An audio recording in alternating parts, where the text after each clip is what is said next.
So আপনারা যখন একটা ভিডিও তৈরি করবেন তখন অবশ্যই সেই ভিডিওটা বারবার নিজে আগে দেখবেন। আপলোড করার আগে নিজে আগে ভিডিওটা সুন্দরভাবে এডিট করে আপনারা বারবার দেখার চেষ্টা করবেন যে আপনার কাছে কতটা ভালো লাগে সেই ভিডিওটা। কারণ আপনাকে একটা ভিডিও আপলোড করার আগে এইটা খেয়াল রাখতে হবে যে সারা পৃথিবীর মানুষ কিন্তু এই ভিডিওটা এক সময় না এক সময় দেখবে। কারণ এখন হয়তো আপনি ভাইরাল হন নাই, কিন্তু যখন আপনি ভাইরাল হয়ে যাবেন তখন আপনার এই ভিডিওগুলো কিন্তু সারা পৃথিবীর মানুষের কাছে যাবে। সো আপনি যদি নির্দিষ্ট কিছু মানুষের জন্য বানান, ধরুন আপনি মনে করতেছেন যে আমার ভিডিওটা ছড়াবে না, আমার ভিডিওটা অল্প কিছু মানুষের জন্য আমি তৈরি করতেছি, সেক্ষেত্রে কিন্তু হবে না। আপনাকে ম্যাসিভ চিন্তা করতে হবে। আপনাকে হাই কোয়ালিটি কন্টেন্ট তৈরি করে আপনার অডিয়েন্সকে খুশি করার জন্য আপনি কোয়ালিটি কন্টেন্ট তৈরি করবেন। কারণ প্রত্যেকটা ভিডিওই কিন্তু সম্ভাবনা আছে ভাইরাল হওয়ার। আপনি যেন তেন ভিডিও তৈরি করে আপনি আপলোড করতেছেন, এতে আপনিই বেশি হতাশ হচ্ছেন।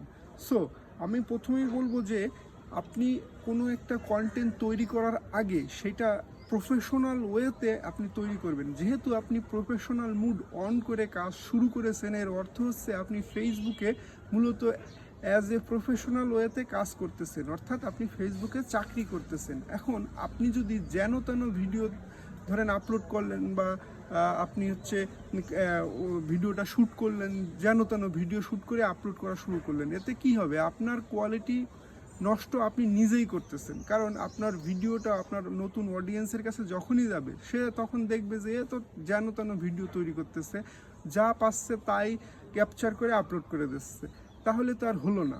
আপনাকে প্রফেশনাল ওয়েতে ভাবতে হবে।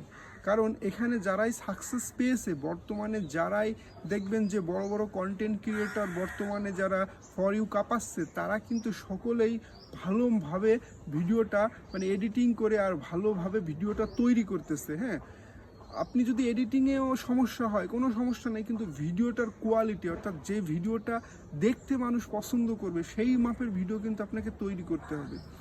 আপনি প্রফেশনাল ওয়েতে যদি কাজ না করতে পারেন, সেক্ষেত্রে এখানে কিন্তু বেশি দিন টিকতে পারবেন না। আপনি ইচ্ছা হলেও ভিডিও ক্যাপচার করলেন, ছেড়ে দিলেন, হ্যাঁ, যেই ভিডিও আপনার নিজেরই দেখতে ভালো লাগে না, তাহলে আপনার অডিয়েন্স কিভাবে পছন্দ করবে? সো আরেকটা বিষয় যে আপনি যাদের জন্য ভিডিও তৈরি করতেছেন, হ্যাঁ, আপনার অডিয়েন্সের জন্য, তারা কি আসলে আপনার ভিডিওটা এঙ্গেজ থাকতেছে কিনা ভিডিওর সাথে, আপনার ভিডিওটা কি আদৌ পছন্দ করতেছে কিনা, সেটাও কিন্তু অবশ্যই আপনাকে খেয়াল রাখতে হবে। কারণ আপনার ভিডিওর জন্য মানুষ যদি বসে না থাকে, আপনার ভিডিও যেটা আপনি ছাড়বেন, হ্যাঁ, সেটার জন্য মানুষ যদি অপেক্ষা না করে, সেক্ষেত্রে আপনি বুঝবেন যে আপনার ভিডিওতে তেমন কিছু নাই। সো আপনি এটা অবশ্যই একটা ভিডিও মেক করার আগে অবশ্যই চেষ্টা করবেন। আপনি যেন তেন ভিডিও, রাস্তাতে যাচ্ছেন ভিডিও শ্যুট করতেছেন, আপনি খেতে যাচ্ছেন ভিডিও শ্যুট করতেছেন, আপনি ঘুরতে যাচ্ছেন ভিডিও শ্যুট করতেছেন, হ্যাঁ, যেন তেন একটা ভিডিও আপনি ক্যাপচার করেই ছেড়ে দিচ্ছেন।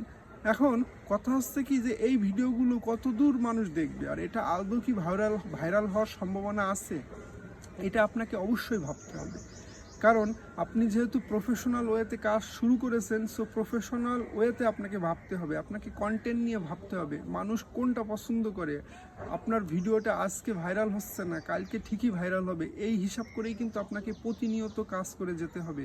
আপনার অডিয়েন্সের টেস্ট চেঞ্জ হয়, সেই টেস্টের উপর ভিত্তি করে আপনাকে কাজ করে যেতে হবে। আপনাকে ট্রেন্ডিং টপিক নিয়ে কাজ করতে হবে। বড় বড় কন্টেন্ট ক্রিয়েটরদের ভিডিও আপনি দেখবেন, তারা কোন ক্যাটাগরি নিয়ে কাজ করতেছে, কোন ধরনের ভিডিও তারা তৈরি করতেছে, তাদের ভিডিওর মধ্যে এমন কি আছে যে তাদের ভিডিও মানুষ সকলেই দেখতেছে। এই সব বিষয় নিয়ে আপনাকে প্রতিনিয়ত ভাবতে হবে। ভেবে ভেবে আপনি আপনার নিজের ইউনিক আইডিয়া দিয়ে কন্টেন্ট তৈরি করবেন, অডিয়েন্সের জন্য ভালো মানের ভিডিও তৈরি করবেন। 100% আপনার ভিডিও আজকে না হোক কালকে ঠিকই ভাইরাল হবে। সো এই আশাই কিন্তু আপনাকে কাজ করে যেতে হবে। আপনি আসলেন, ভিডিও ইচ্ছা মতো আপলোড করলেন, কয়েকদিন পরে হতাশ হয়ে চলে গেলেন, তাহলে তো আর কাজটাই আপনার সময়টাই বৃথা গেল।